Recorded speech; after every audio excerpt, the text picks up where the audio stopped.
Hello दोस्तों, इस video सत्र में आपका स्वागत है। इस वीडियो में हम जिस विषय का अध्ययन करने जा रहे हैं वो है पीएच स्केल। दोस्तों, आप पहले से जानते हैं कि कुछ अम्ल अधिक प्रबल होते हैं जबकि कुछ अन्य अम्ल कम प्रबल होते हैं।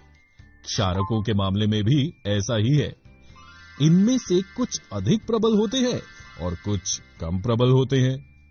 हम अम्ल और क्षारक की प्रबलता को कैसे मापते हैं? हम अम्ल और क्षारक की प्रबलता निर्धारित करने के लिए पीएच स्केल का उपयोग करते हैं। दोस्तों, सबसे पहले जिस चीज के बारे में आपको जानकारी होनी चाहिए वो ये है कि अम्लीय विलयन में हाइड्रोजन आयनों H+ की संख्या अधिक होती है। आपको ये भी ध्यान देना चाहिए कि अम्लीय विलयनों में हाइड्रोक्साइड आयन OH- होते हैं जो पानी के आयनाइजेशन से बनते हैं, लेकिन इनकी संख्या बहुत कम होती है। इसी तरह क्षारकीय विलयन में हाइड्रोक्साइड आयनों OH- की संख्या अधिक होती है तथा उनमें हाइड्रोजन आयन H+ भी होते हैं, लेकिन इनकी संख्या कम होती है। इस तरह अम्लीय एवं क्षारकीय दोनों विलयनों में हाइड्रोजन आयन H+ होते हैं। 1909 में सोरेनसन ने एक स्केल विकसित की जिस पर हम अम्लीय एवं क्षारकीय विलयनों की प्रबलता उनमें उपस्थित हाइड्रोजन आयनों की सांद्रता के जरिए दर्शा सकते हैं। ये स्केल पीएच स्केल कहलाती है। इस पीएच में P सूचक है पुसान्स, पोटेंस जो जर्मन शब्द है, का अर्थ होता है शक्ति।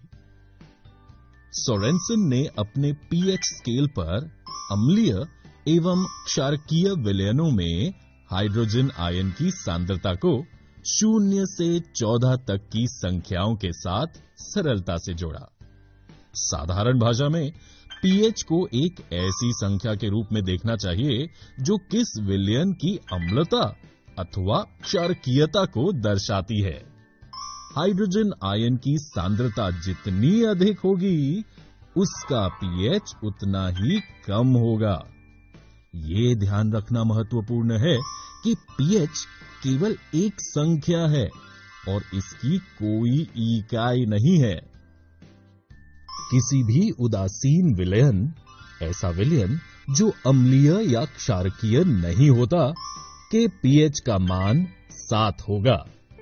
उदाहरण के लिए शुद्ध जल एक उदासीन विलयन है और इसलिए इसके पीएच का मान 7 है।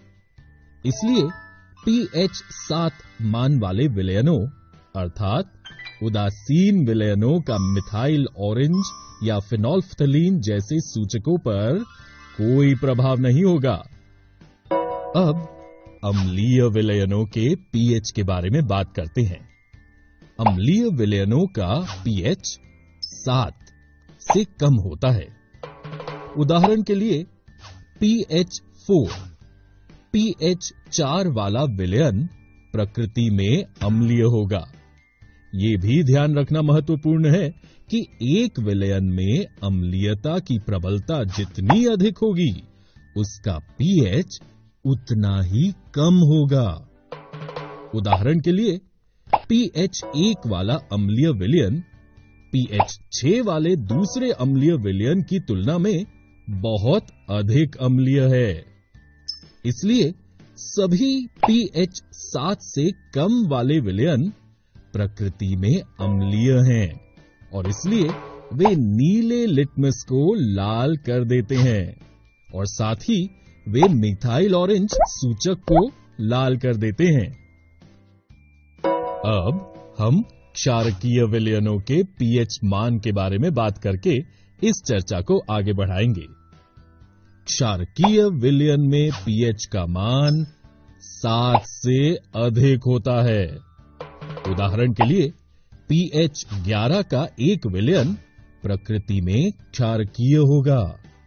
ये भी ध्यान दें कि विलयन में क्षारकीयता की प्रबलता जितनी अधिक होगी, उसका पीएच उतना ही अधिक होगा। उदाहरण के लिए पीएच 14 का एक क्षारकीय विलयन पीएच 10 के एक अन्य क्षारकीय विलयन की तुलना में बहुत अधिक क्षारकीय होगा। तो पीएच जितना अधिक होगा, क्षारकीय विलयन उतना ही प्रबल होगा। 7 से अधिक पीएच वाले सभी विलयन प्रकृति में क्षारकीय हैं और इसलिए वे लाल लिटमस को नीले रंग में बदल देते हैं और वे फिनोल्फ्थैलीन सूचक से गुलाबी रंग में बदल जाते हैं।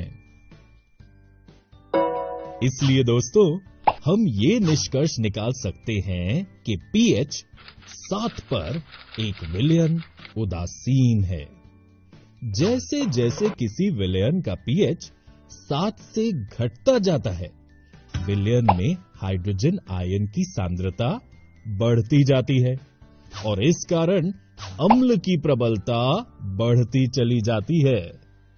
दूसरी ओर, जैसे जैसे विलयन का पीएच 7 से 14 तक बढ़ता है, विलयन में हाइड्रोक्साइड आयन की सांद्रता बढ़ती जाती है, जिसके कारण क्षारक की ताकत भी बढ़ती चली जाती है। इस वीडियो में हमने पीएच स्केल का अध्ययन किया। अगले वीडियो में हम लवण सॉल्ट्स के बारे में अध्ययन करेंगे।